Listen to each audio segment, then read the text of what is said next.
मित्रों, मेरे YouTube channel में आपका फिर से स्वागत है। आज हम जो है सुमित्रा नंदन पंत जी की जो ग्रामश्री कविता का दूसरा भाग लेकर आप लोगों के सामने प्रस्तुत है। पहले भाग में हम जो है अंत में हमने ये देखा वो है गांव के सौंदर्य का वर्णन कर रहा है कवि, और उसमें उन्होंने ये दिखाया कि पतझड़ का जो है मौसम आया है, ठीक है, और पीपल और ढाक से पत्ते झड़ रहे हैं, आम में बौर आ गया है, ठीक है, आम में बौर जो है पीले पीले और चांदी की तरह चमकते बौर आ गए हैं, आम जो है बौरों से लद गया है, जो है कटहल अपनी खुशबू से जो है वातावरण को क्या कर रहा है, सुगंधित कर रहा है, जामुन भी पक रहा है, ठीक है, इस प्रकार। और जो है खेतों में गाजर, मूली, गोभी इत्यादि जो है उस गांव के सौंदर्य को, धरती के सौंदर्य एवं गांव के सौंदर्य को बढ़ा रहे हैं। अब आगे की पंक्तियां हैं, देखिए आगे जो है वर्णन करते हुए कहता है, उस गांव के सौंदर्य का वर्णन करते हुए कवि कि पीले मीठे अमरूदों में अब लाल लाल चित्तियाँ पड़ी। कहते हैं कि पीले मीठे अमरूदों में अब लाल लाल चित्तियाँ पड़ी, पक गए सुनहले मधुर बेर, अवली सी तरु की डाल जड़ी, लह लह पालक महमह धनिया, लौकी और सेम फली फैली, मखमली टमाटर हुए लाल, मिर्चों की बड़ी हरी थैली। कहते हैं कि देखिए अब बसंत का आगमन हो गया है। अब इसमें बसंत ऋतु का वर्णन करते हुए वो कहते हैं कि आम के जो है क्या हो गया, अमरूदों में अब क्या हो गया है, अमरूद मीठे हो गए हैं, क्योंकि अब उनमें लाल लाल चित्तियाँ पड़ गई हैं। लाल लाल चित्तियाँ पड़ने का मतलब जो है, ये जो है लाल लाल चित्तियाँ पड़कर अमरूद हमसे जो है हमें ये कहता है कि अब हम जो है खाने योग्य हो गए हैं। मतलब लाल लाल चित्ती पड़ जाने से अमरूद मीठा हो जाता है, पकना शुरू हो जाता है, खाने योग्य हो जाता है। पक गए सुनहले मधुर बेर, कहते हैं कि अब जो है बेर भी, जो बेर है वह भी, मीठे बेर भी अब क्या हो गए हैं, पककर सुनहले रंग के हो गए हैं। अवली से तरु की डाल जड़ी, और जो है आंवले का पेड़ जो है क्या हो गई है, आंवले के पेड़ की डालियाँ क्या हो गई हैं, आंवले के फल से लद गई हैं। और लहलह पालक, और खेत में क्या हो रहा है, पालक लहलहा रहा है, और धनिया जो है अपनी जो है सुगंध को वातावरण में फैला रही है। मह मह धनिया, मतलब पालक अपने, धनिया अपनी जो है सुगंध को वातावरण में फैला रही है। लौकी और सेम फली फैली, कहते हैं कि लौकी जो है, लौकी भी जो है जो है फैला हुआ है, लौकी और सेम फैले हुए हैं, और उसमें फलियां भी लग गई हैं, उसमें फल भी लग रहे हैं। लौकी में भी फल लग रहा है, सेम में भी फल लग रहा है।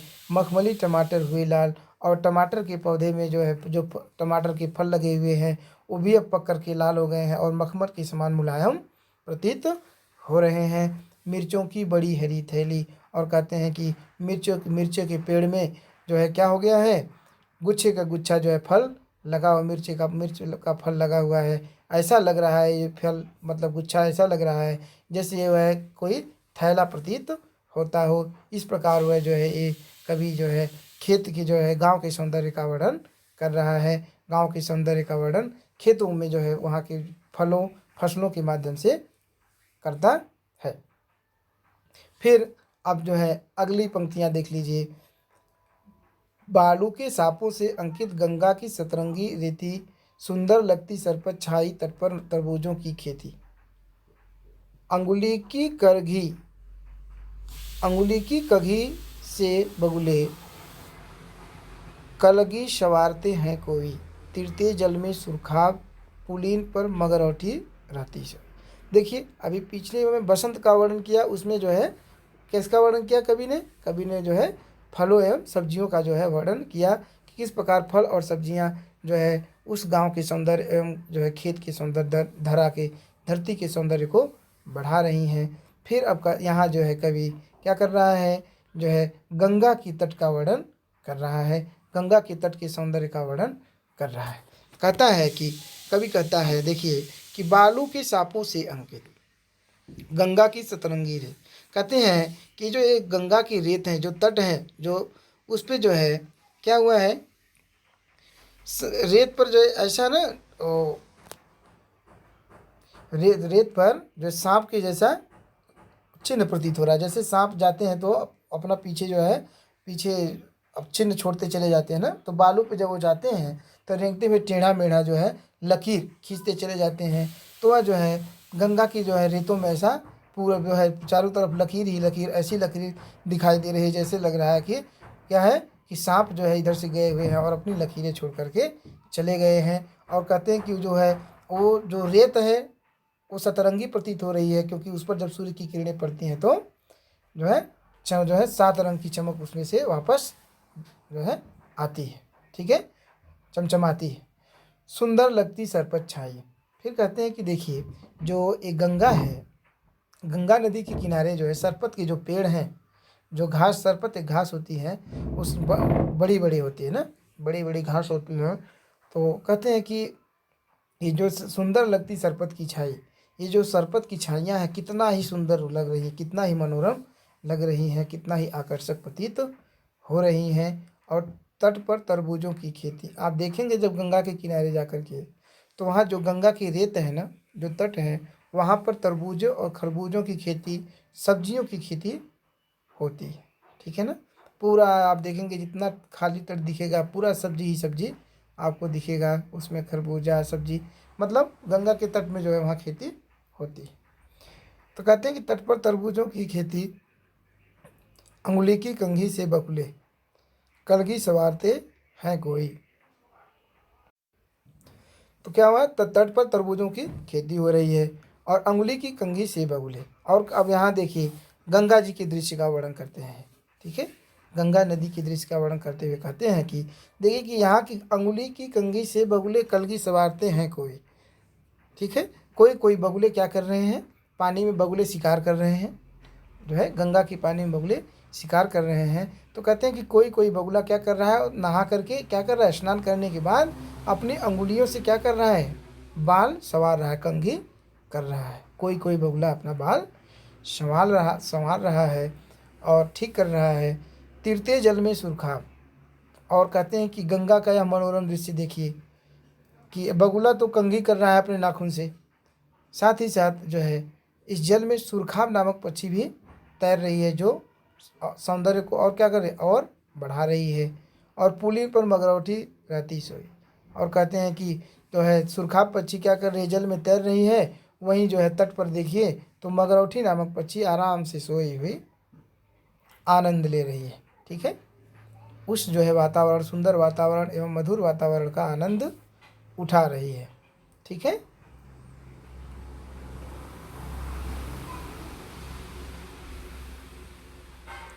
अब अगली पंक्तियां हम लोग पढ़ते हैं।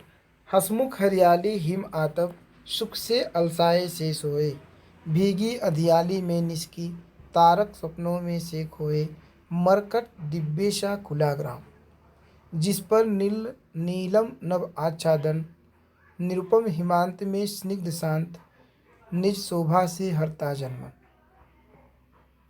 कहते हैं कवि जो है हरियाली का वर्णन करते हुए कहता है कि जब हिम आतप, जब शरद ऋतु में क्या होता है, जब शरद ऋतु में जो है किरणें हरियाली पर जो है पड़ती हैं, हरियाली पर जो है पड़ती हैं, मतलब जब सूर्योदय होता है या सूर्य की किरणें जब हरियाली पर पड़ती हैं तो हरियाली क्या होती है, प्रसन्न हो उठती है, मतलब सुख से प्रसन्न हो उठती है, खिल उठती है, उनमें जो है एक नए सुख का संचार हो जाता है। लेकिन कहते हैं कि इस जो है रात्रि में क्या हो गया है, इस अंधेरी भरी रात्रि में इस समय जो है क्या हुए, वे दोनों ही हिम का जो है आतप, हिम की गर्मी, जो हिम जो है शरद ऋतु की जो है धूप, और जो है हंसती हुई हरियाली, दोनों आलस से क्या हो गए हैं, दोनों आलस से सोए हुए पड़े हुए हैं उनको। फिर भीगी अधियाली में निस्की। अब देखिए जाड़े की जो रात होती है आप लोग खुद महसूस किए होंगे, और नहीं महसूस किए होंगे तो महसूस करके देखिएगा। जो जाड़े की रात होती है, जाड़े के मौसम में जो है ओस पड़ता है, ओस पड़ती है कि नहीं, ओस पड़ता है। देखिए जब ओस पड़ता है तो कहते हैं कि रात भी कैसे ऐसा प्रतीत हो रही है कि यह अंधेरी रात क्या हो रही है, भीगी भीगी है लग रही है। और इस अंधेरी भीगी रात में तारक स्वप्नों में से खोए, ये तारे भी क्या हो गए हैं, जो है उसके ओसों से, ओस से क्या हुए, भीगे हुए हैं। और क्या हुए, स्वप्नों में ऐसा लग रहा है कि इस भीगी हुई रात्रि में, अंधियारी रात्रि में तारे भी भीग कर स्वप्नों में खोए हुए हैं, क्या है, स्वप्नों में खोए हुए प्रतीत हो रहे हैं। मरकट दिव्य सा खुला ग्राम। और इस अंधियारी रात्रि मनोरम रात्रि में मरकट दिव्य सा खुला ग्राम। यह जो गांव है किसी रत्न की तरह चमचमाता हुआ दिख रहा है। जैसे लगता है किसी रत्न का डिब्बा, कोई रत्न हो डिब्बे में रखा हुआ हो और उस डिब्बे को खोल दिया गया हो और उसका प्रकाश क्या हो रहा हो, बाहर प्रकाशित, उसको वो अपना प्रकाश क्या कर रहा है, वातावरण में बिखेर रहा है। ठीक वैसा ही एक गांव भी दिख रहा है। ये पूरी तरफ अंधियारा अंधियारा ही फैला हुआ है, लेकिन यह गांव पूरा चमचमाता दिख रहा है, जिस पर नीलम नभ आच्छादन, जिस पर क्या है, जिस पर यह नीला आकाश अपना चादर बिछाए हुए है, अपना चादर उड़ाए हुए है। ठीक है, मतलब गांव क्या है, जो है रत्न सा जैसे लग रहा है, ऐसा लग रहा है कि कोई रत्न क्या है, किसी डिब्बे में कोई रत्न रखा हो और उसे खोल दिया गया हो और उस रत्न से प्रकाश निकल रहा हो। ठीक उसी प्रकार लगता है कि चारों तरफ अंधेरा ही अंधेरा है और उस बीच में यह रत्न रख दिया गया और यह रत्न पूरे अंधियारे के बीच से चमकता हुआ दिख रहा है। वैसा ही यह गाँव भी दिख रहा है, जिस पर क्या है, नीला आकाश अपना जो है चादर उड़ाए हुए है या बिछाए हुए है। निरुपम हिमांत में स्निग्ध शांत। कहते हैं कि इस, अब यहाँ कवि क्या कह रहे हैं कि अब हिम का अंत होने वाला है, मतलब शरद ऋतु का अंत होने वाला है। स्निग्ध शांत, निरुपम हिमांत में स्निग्ध शांत। कहते हैं कि इस जो है शरद ऋतु के अंतिम समय में यह वातावरण कितना ही शांत है, अनुपम शांत प्रतीत हो रहा है, बहुत ही शांत प्रतीत हो रहा है और निज शोभा से हरता जनमन। और यह गांव क्या कर रहा है,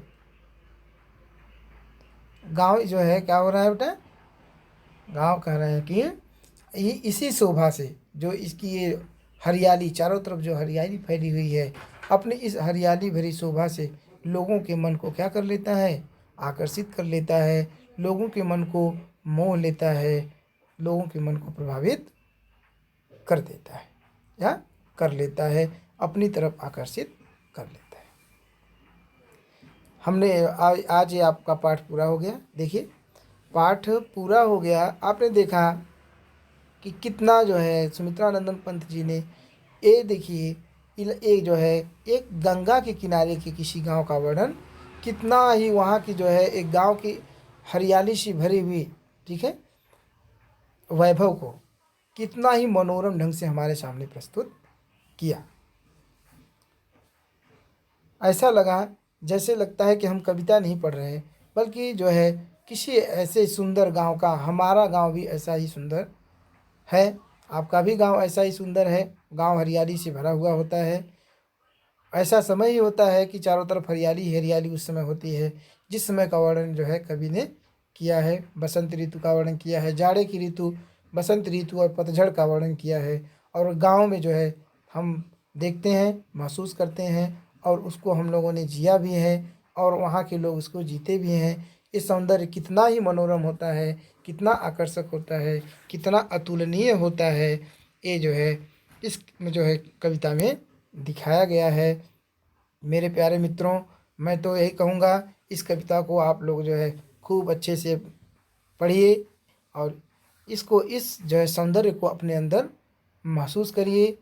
ठीक है, चलिए अब हम पाठ के अंत में क्या कर देते हैं कि कुछ प्रश्न हम इस पाठ से संबंधित बनाए हैं, इस पर जो है आप इसको करेंगे तो आपके लिए और जो है अच्छा होगा, ये पाठ आपको समझने में और आसानी होगी। इन प्रश्नों को आप जो है देख लीजिए, इन प्रश्नों को आप जो है हल करिएगा। ठीक है, ये पाठ अब इस वीडियो के जो है पूरा हो गया। इस वीडियो में अब शीघ्र ही हम क्या करेंगे, दूसरा पाठ लेकर के आपके सामने उपस्थित होंगे।